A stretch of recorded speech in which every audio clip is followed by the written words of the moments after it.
नाज़रीन तव्हांखे अपडेट कंदा हलूं त यूनियन काउंसिल चेयरमैन नओं आहे क़िबिलो दुरुस्त न कयो।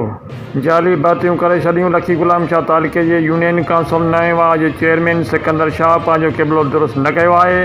हर महीने ईंदड़ सरकारी बजट 10 लख रुपया ॿिन्ही हथनि सां लुटणु लॻो आहे। जॾहिं त यूसी जे मुख़्तलिफ़ ॻोठनि में को बि तरक़ियाती कमु नाहे करायो वियो ऐं न ई का सोलर प्लेट लॻाई वई आहे ऐं न को सामान ॻोठाणनि में तक़सीम कयो वियो आहे।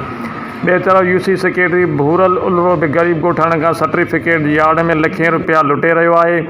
जॾहिं त सरकारी फीस बि माफ़ कई वई आहे, पर पोइ बि भूरल उलरो हर सर्टिफिकेट ते पैसा वठी सरेआम लुटमार शुरू करे ॾिनी आहे।